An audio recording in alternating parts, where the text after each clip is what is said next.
This is gonna be fun.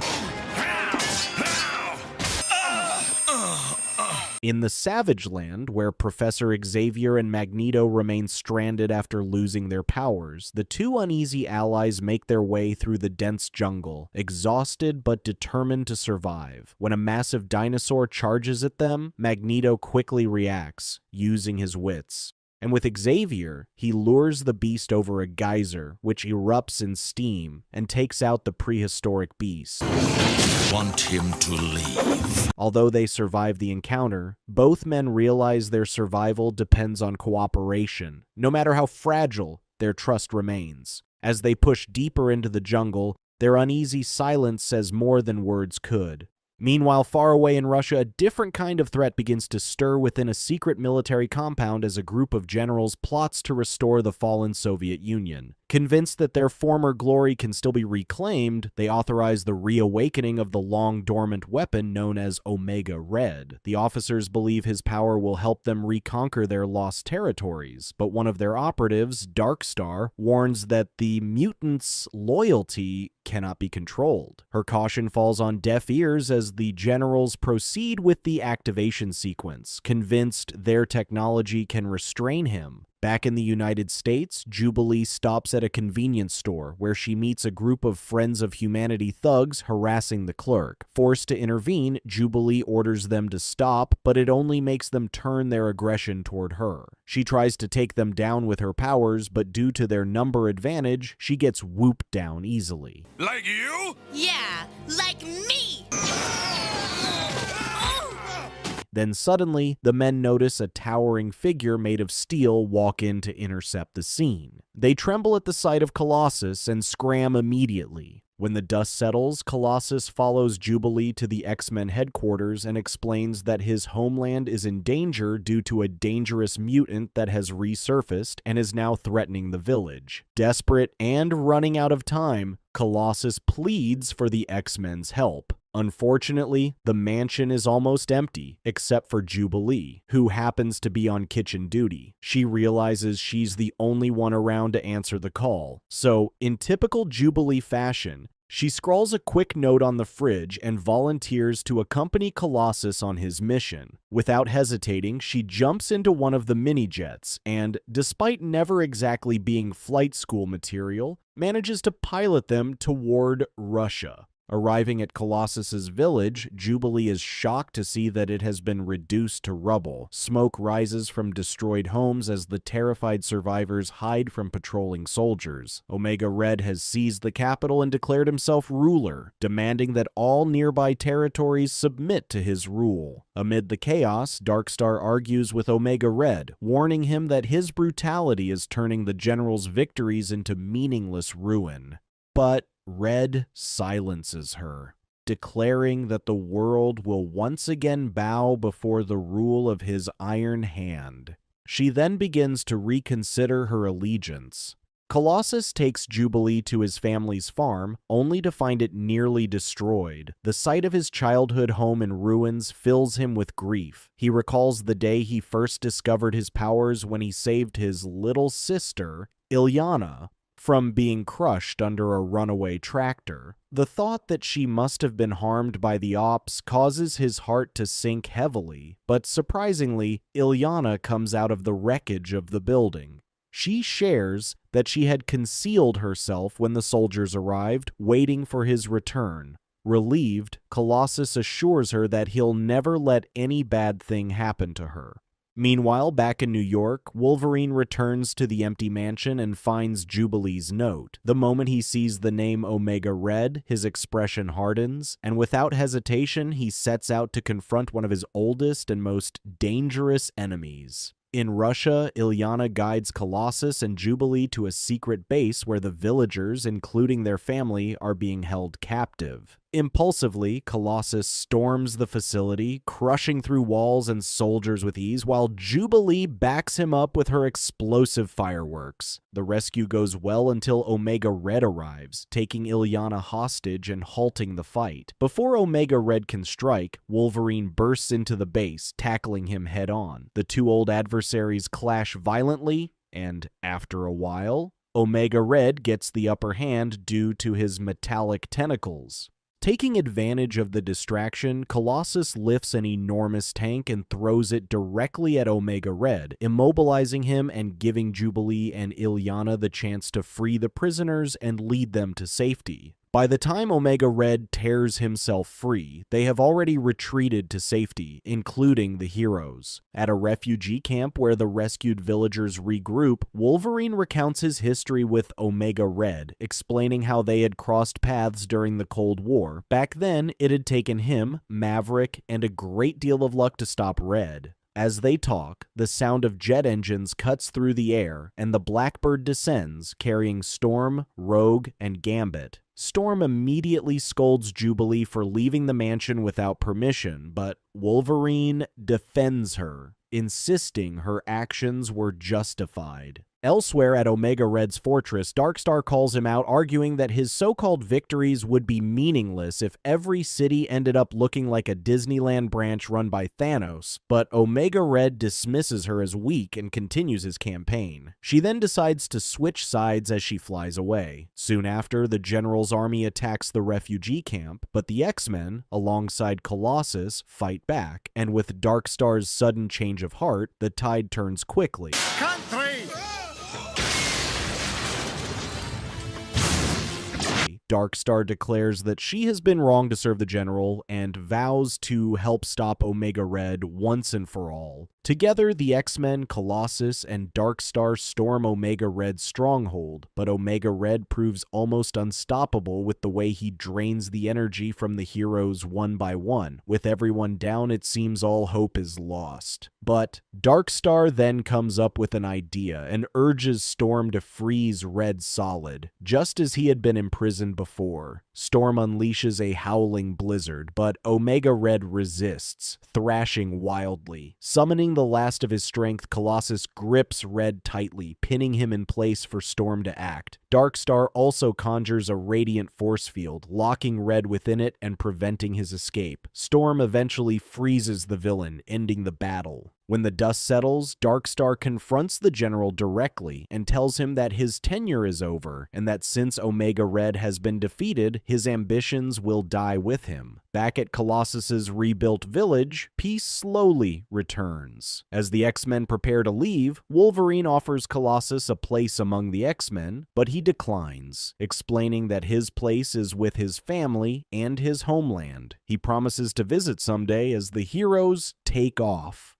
Following a message from Heather Hudson, an old ally, Wolverine walks through the forests of Canada, but he gets confronted not by her, but by Vindicator, her husband and leader of Alpha Flight. Vindicator explains that it was he who summoned Wolverine and that the Canadian government wants him back on the team. Wolverine straight up refuses, stating that he does not belong to any organization, regardless of past loyalties. However, Vindicator persists, reminding him that his country needs him, and moreover, that the team itself is conflicted about the mission without his participation. The entire Alpha Flight team, consisting of Puck, Sasquatch, Snowbird, Aurora, Northstar, Shaman, and Vindicator, advances towards Wolverine, with the intent of subduing him. Wolverine, as usual, anticipates all their moves and fights back hard, but holds himself back just enough so he doesn't go full berserker on his old teammates. Northstar and Aurora scoop him up and try to fly him to the base, but Wolverine slams them together mid-air and crashes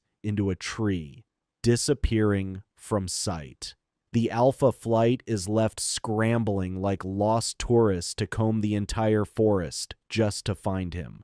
On the tree where he hides, Wolverine recalls his traumatic experience from the night of the adamantium bonding procedure, the memory etched into his mind like fire. He remembers the lab, the surgical tools, the agonizing pain as the metal fused to his bones, and the eruption of claws that sent him into a berserker rage. He tore through the lab, destroying everything in sight, and ran into the night as a creature half man, half weapon.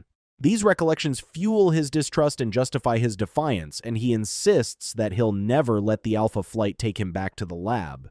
Meanwhile, at the X-Mansion, Jean tries to telepathically locate Professor Xavier, but fails. Although her mind connects with mutants all around the world, Xavier's presence eludes her. Cyclops, Rogue, and Gambit are visibly disturbed as they realize something sinister must be going on. Back in Canada, Shaman finds Wolverine in a tree and shakes him down, giving room for the team to finally restrain him. They then transport him to a secure laboratory facility where Wolverine is shackled to an examination table. Wolverine wakes up in a lab, shackled to an examining table like a lab rat. He immediately demands answers from Vindicator. However, Vindicator calmly explains that his wife, Heather, is the one in charge. Unable to comprehend why one of his closest and oldest friends would be involved in this, Wolverine reacts with fury as he struggles against his restraints, but the shackles hold him firmly in place, forcing him to listen. He remembers their first meeting clearly, when he had attacked Heather and Vindicator without warning after he escaped from the facility. Heather only managed to subdue him after 3 tranquilizers, although Wolverine fought back fiercely each time.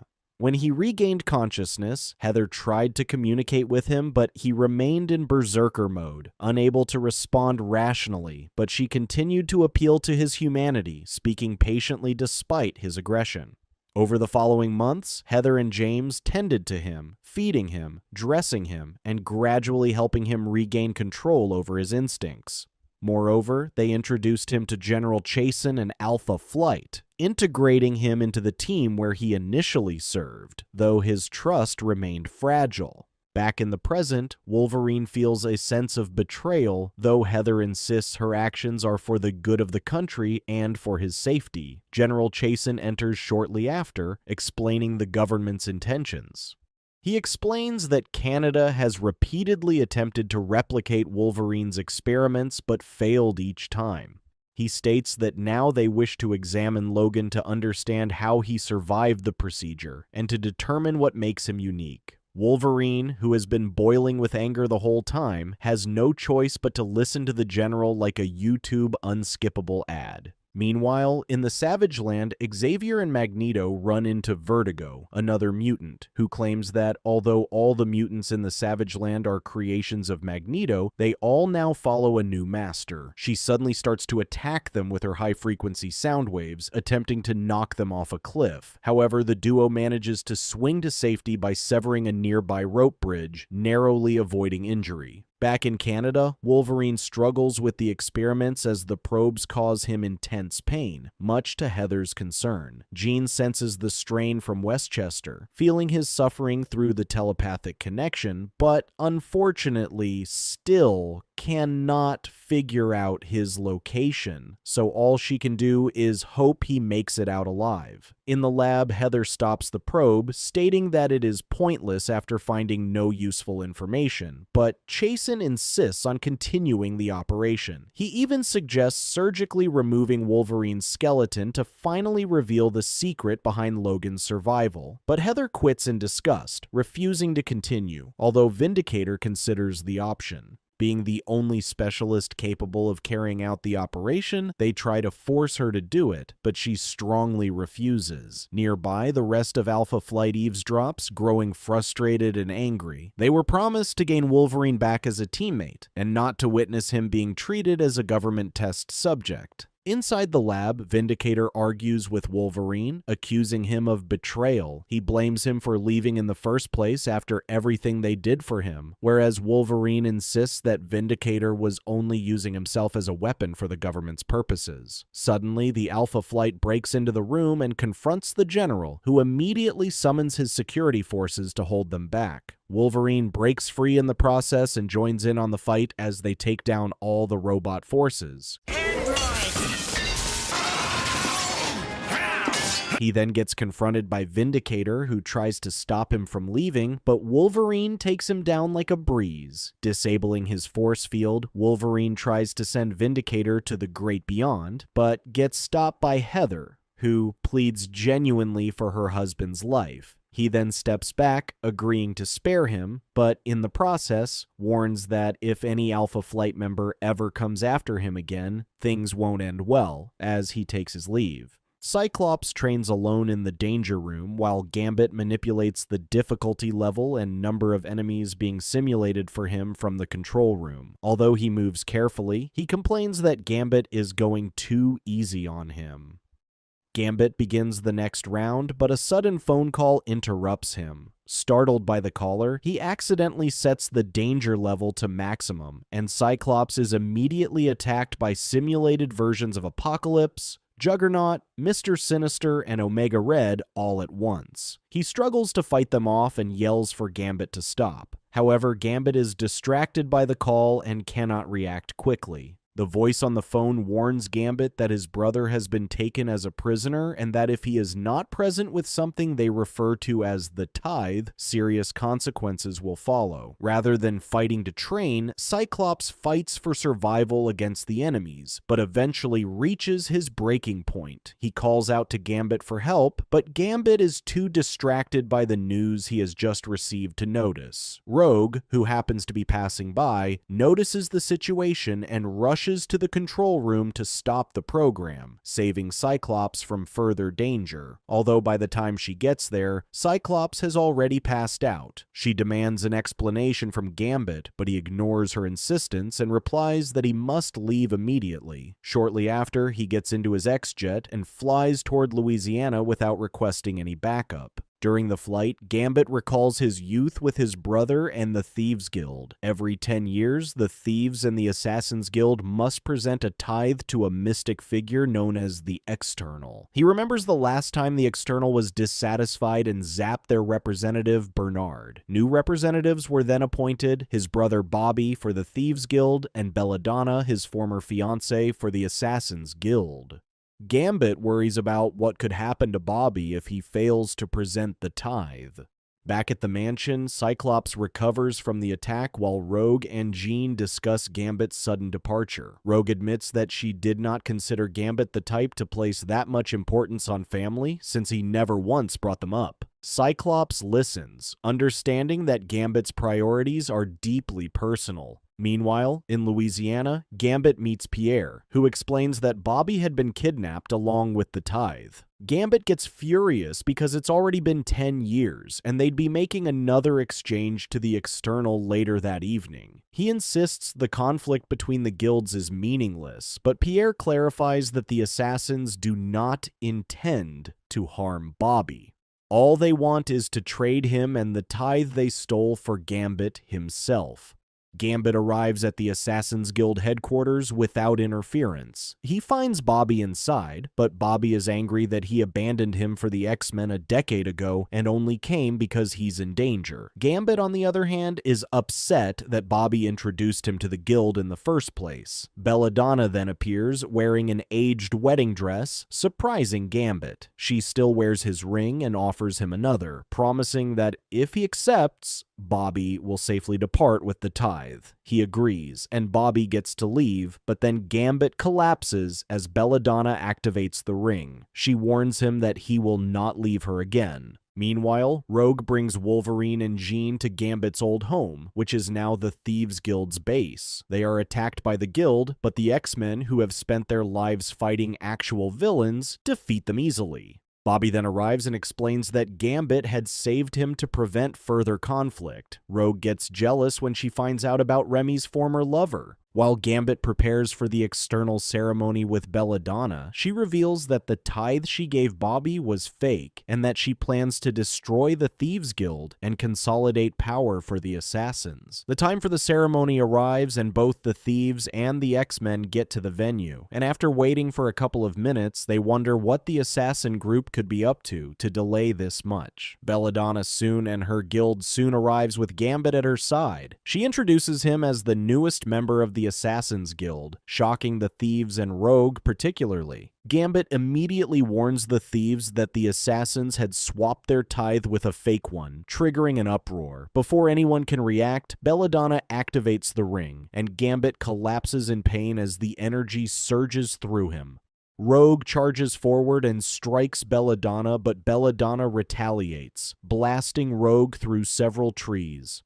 Wolverine seizes the opportunity and tries to pull the ring off Gambit's finger, but gets electrocuted in the process. As the situation spirals, both guilds draw their weapons and are about to strike, but Jean uses her telekinesis to disarm them, hoping to stop the fight. Weaponless, both guilds still charge at each other, but just as they are about to clash, the external appears in a burst of energy, forcing everyone to stop. She examines the thieves' offering and instantly recognizes it as a forgery, while she accepts the assassins. Enraged, she prepares to punish them, and when the X-Men try to explain, she lashes out, attacking them one by one. Seeing no other way to stop her, Jean telepathically reveals Belladonna's deceit, exposing her as the cause of the chaos. The revelation fuels the External's anger, and she orders the thieves to pass judgment on Belladonna and the Assassin's Guild for betraying their sacred pact. Bobby insists that they get zapped into oblivion, but Gambit intercedes for them, pleading that they only lose their powers but remain alive, enforcing accountability. The External then accepts the ruling and disappears. After she leaves, Belladonna, now in a miserable state, begs Gambit not to leave, but he refuses, stating he is neither thief nor assassin, but an X-Man. He drains her ring and turns to leave, telling her he's never coming back. Back in Westchester, Cyclops questions Jean about Gambit's distrust of them, but Jean explains that his actions were motivated by loyalty to his family and obligations to the Guild. Cyclops still feels he should have at least informed them about it, as they're all X-Men. In the Savage Land, Magneto and Xavier observe the destruction of a Fall People's village. The devastation is extensive, and Magnus mourns the loss of life in the formerly peaceful village. Suddenly, they get ambushed by Barbarous, who tries to force Xavier and Magneto, his former master, to surrender to him. Barbarous had come with reinforcements to capture the Prodigies, and although both are powerless, they use the environment to their advantage as they manipulate a nearby beehive to create a distraction and escape. They retreat to plan their next move, aware of potential dangers ahead.